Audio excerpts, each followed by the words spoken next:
Kung hindi pa kayo kumbinsido, medyo pakitapik yung sarili at kailangan magising tayo sa katotohanan na andiyan ang lahat, yung mga palatandaan.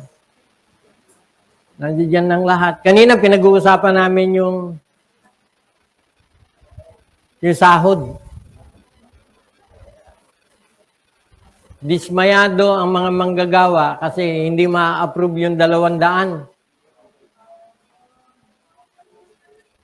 Ang ina-approve lang ng $100.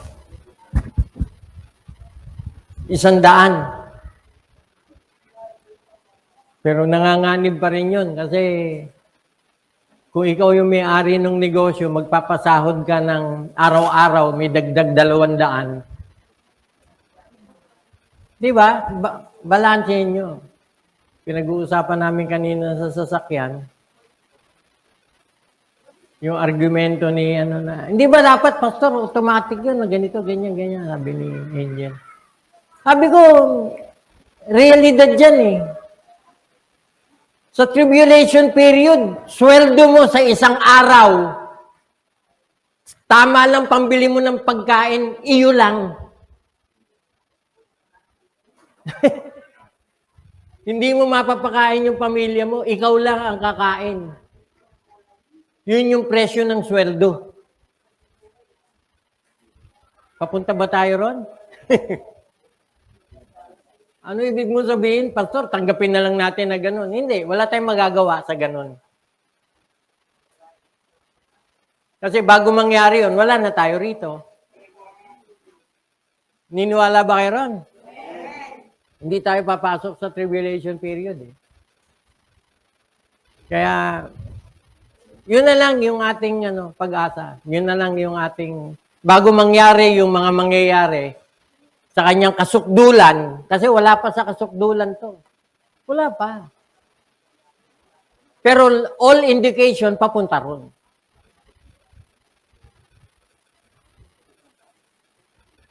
Binomba ng ng Israel ang Iran. Gumanti yung Iran. So, ano pa ba yung bago? Hintayin yung magwala ang China. Kasi pinakamaraming sundalo ang China eh. Pag lumundag nga raw ang lahat ng mga Chino sa China, yung mga nasa ilalim, malalaglag daw eh. Sa sobrang dami nila. Anyway, ba't ba ako napunta ron? Inaano ko lang na kung i-entertain natin lahat ng balitang natatanggap natin, alam nyo, masisira ang araw nyo. At nandito tayo ngayong umaga, hindi para sirain ang araw natin. Nandito tayo ngayong umaga para kahit papano maintindihan natin ano nangyayari sa paligid natin. At iiral yung pananampalataya natin. Hindi pwedeng hindi. Kaya totoo yun, the just shall live by faith. Kasi kung hindi yun yung iiral, nako, madali tayong matangay ng kaguluhan. Ano na nangyayari sa ating gobyerno?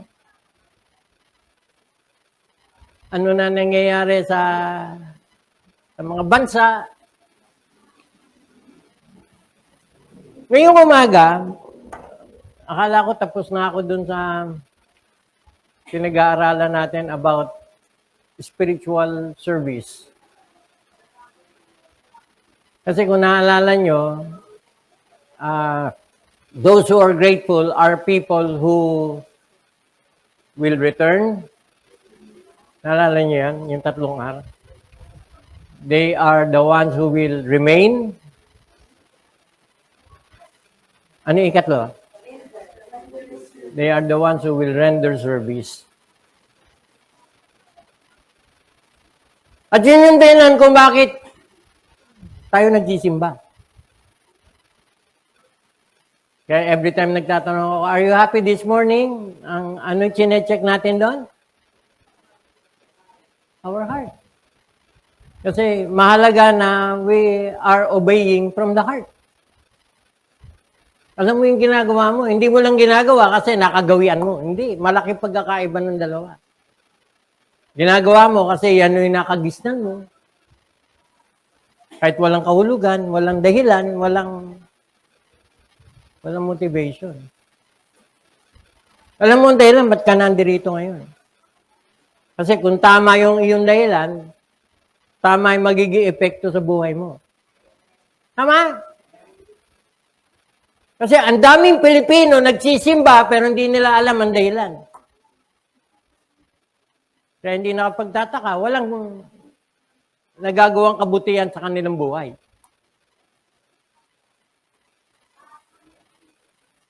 This morning, kasi service, ministry, kaduktong pa rin ito. Ito yung pinakabuntot ng pag-aaral natin dun sa rendered service.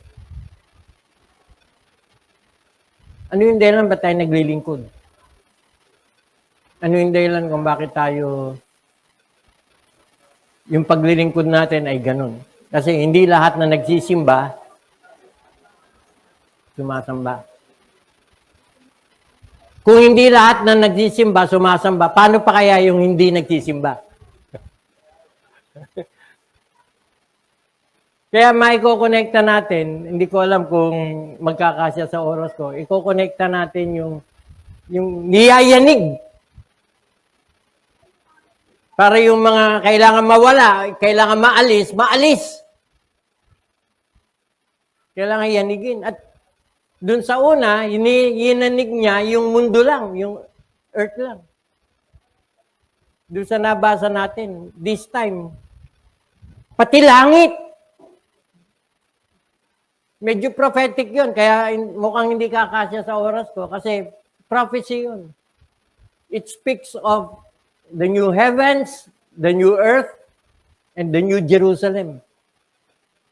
Mangyayari ba yun? Yes. Papalitan ng Panginoon itong mundong ito. Kung nung una, hinugasan lang niya, linaban niya lang sa pamamagitan ng tubig kay Noah, darating yung panahon, susunugin niya. Bakit mayayanig? Kasi ako, I do believe yung pagkasunog may kasamang explosion. Hindi ko alam kung anong kinalaman ng mga stockpile ng mga nuclear armaments ng mga bansa. Hinanda ng mga bansa para sa kanilang armas, gagamitin ng Diyos para sunugin at linisin ang mundo. At pati na ang langit. Hello? Kung alam mo kung ano sinasabi ng Bible, nagko-connect-connecta yung mga pangyayari, nagko-connect-connecta kung ano yung mga sinabi sa Biblia sa actual na nangyayari. Kaya nga, ang pinaka-comment natin, ganun ba? Buti na lang, Kristiyano na ako. Kasi nagkakaroon ng sense. Hindi para matakot ka, kundi lalo ka mapanatag. Kasi kung ano yung sinabi ng Diyos, totoo. Kaya yung panawagan na, He is not willing that any should perish, but that all should come to repentance. Panawagan yun sa mga anak ng Diyos na medyo naliligaw ng landas. Magsisi, manumbalik sa Panginoon, maglingkod sa Kanya hanggang katapusan. So, meron ako binigay na 3 passage na nandoon nakapaloob yung gratefulness. Kasi naalala niyo yung 3 elemento ng tamang paglilingkod. Naalala niyo? Yung tamang paglilingkod, nagsisimula sa yieldedness. Yung pagsuko ng ating buhay sa Panginoon. Yung pagsuko ng ating sangkap, ng ating katawan para maging liyabe niya, maging instrument niya. Maging tool niya sa kanyang ginagawa. Kasi ang Panginoon ang gumagawa, pero ginagamit niya tayo para magawa yung gusto niyang gawin. Kaya ang tawag ni Pablo dyan, yung yielding of our instruments or our lives, our bodies. Ikalawang elemento sa tamang paglilingkod, katanggap-tanggap na paglilingkod, ay willingness. Ginagawa mo na rin lang, naglilingkod ka na rin lang, naglilingkod ka na ng may kusa o ng maluwag ang kalooban. Yung hindi napipilitan. Kasi pwede nung maliit ka pa, pipingutin ka pa para magsimba. Ayaw mo liga. So, ang pinaka-motivation mo, yung pingot ni nanay para makarating kang simbahan. Nun yun. Pero kung hanggang ngayon, ganun ka pa rin, pipilitin ka pa, something is wrong. Tama? Kasi there is such a thing as growing up. There is such a thing as maturity in the Christian life. May mga bagay-bagay na natututunan mo na habang ginagawa mo, nagiging pagpapala sa'yo, nagiging gawin mo na, at dahil nakagiliwan mo, lahat ng ginagawa mo para sa Kanya ay willing na. Tama? So, yung ikatlo, at doon tayo nagduktong ng 3 talata na itong preaching ngayong umaga ay yung ika-4. Yung gratefulness. Kung meron nagbubunsod sa atin para paglingkuran ng Panginoon ng may katapatan, it's because we are grateful to Him. Ginamit natin to some extent, in-emphasize at pinukpok ko itong punto na ito. Ginamit ko yung salitang utang na loob. Kaya, dun pumasok yung 3 talata na out of gratefulness, kaya tayo naglilingkod dahil sa ating pagpapasalamat sa Diyos, kinikilala natin yung kanyang habag, yung mercy. Alala nyo, Romans chapter 12? By the mercies of God. Pero mo kung hindi dahil sa mercy, matagal na tayong nagatong sa impyerno. If not because of His mercy. Di ba? Lamentation chapter 3. They are new every morning. Great is thy faithfulness. Paano naging faithful ang Diyos? Kasi He is merciful. Kung hindi dahil sa mercy, bawat pagkakamali natin, batok. Baka tad-tad na ng bukol yung ulo natin. Tama? They are new every morning. Ikalawa na talakay ko. 2 Corinthians chapter 5, 14 and 15. Yung love. Naaalala niyo? For the love of Christ. Kaya tayo naglilingkod. Yung salitang pumipilit, yun yung salitang constraint. Hindi tayo pinipilit na labag sa ating kalooban, hindi. Pero kaya ka naglilingkod kasi there is something in us na tinutulak tayo. At natutunan natin kung ano yun at kung sino yun. It is the Spirit of God who is in us. Kaya hindi ka pwede maging Kristiyano na hindi ka maglilingkod sa Lord. Isa yun sa pruweba na nasa atin ang Espiritu kasi naglilingkod ka. At yun din kung ba't ka nandiyan dyan. Hello? Yun yung dahilan kung bakit balik ka ng balik. Yun yung dahilan kung bakit hindi ka mapigilan. Yun yung dahilan kung bakit yung ginagawa mo, gusto mong gawin. Hindi ayaw. Kasi kung ayaw mong gawin, wala ka rito. Tama? Kung ayaw mo, walang pwedeng pumilit sa'yo. Pero dahil nasa atin yung Espiritu ng Diyos, nasa atin yung pagtulak. Kaya for the love of Christ constraineth us. Kaya idinuktong ko yan doon sa we love Him because, tingnan nyo. Yun yung prueba na naranasan natin yung pag-ibig niya. Bakit? Kasi ibinabalik natin sa Kanya. Iginaganti natin sa Kanya. Kasi yun yung prueba na may ginagawa siya sa buhay natin. At yung ginagawa natin, yun yung prueba na ibinabalik natin yung ginawa niya. Ganda ba?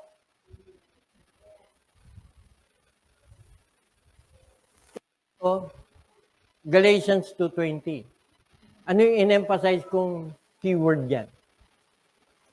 Kung dun sa Romans 12, yung mercy, sa 2 Corinthians chapter 5:14, yung love. Sa Galatians 2:20 is the word faith. Pananampalataya. At yan yung nakaraang linggo. And the life which I now live in the flesh, I live by the faith of the Son of God. Kaya tayo nabubuhay sa pananampalataya. Kaya lahat ng ginagawa natin is a result ng pananampalataya. Kasi naniniwala tayo sa Diyos. At yun yung dahilan kung bakit hindi tayo kailangan mangamba sa hinaharap. Why?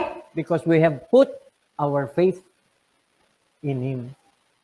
Na habang nabubuhay tayo sa pananampalataya.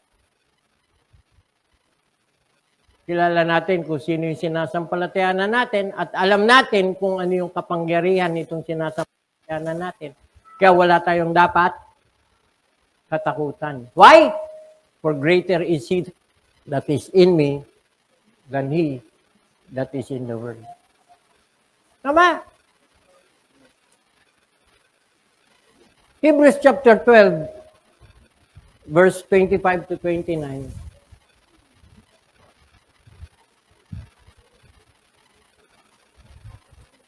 Merong another word na gusto kong i-emphasize dito. In-emphasize natin yung mercy. In-emphasize natin yung love. Tinignan at in-emphasize natin yung faith. By the way, Christian lang ang pwedeng mag-claim nitong mga salita na ating pinag-uusapan. Christian lang. Kasi kung di ka Christian, walang say-say lahat yan. Salita lang. Wala siyang, anong tawag dito? Epekto sa buhay mo. Pero kung Christian ka, lahat ng tinalakay natin, nakaka-relate ka. Bakit? Kasi totoo yun na nangyayari sa buhay natin. Tama? Yung nandiyan ka pa, nagising ka ngayon, tanda ng mercy yan. Ano kaya dahilan ba't buhay pa tayo ngayon? Naisip niyo ba yun? Ba't ako ginising ng Lord? Pwedeng hindi na ako nagising eh. Tama? Kaya sa gabi, pag nagpe-pray ako, lalo pag masama pakiramdam ko, panay na ang prayer ko ng pagsisisi. Bakit? Kasi baka hindi na ako magising eh. Pero yung the mere fact na nagising ka pa ulit, may dahilan yun. Christian lang ang nagpapasalamat na, Lord, thank you for your mercy. Kasi yung mercy niya ang nagbibigay sa atin ng dahilan para mabuhay pa ng may kahulugan sa araw na yun. O baka meron tayong kailangan pagsisihan pa at baguhin sa buhay natin. Sino rito perfecto?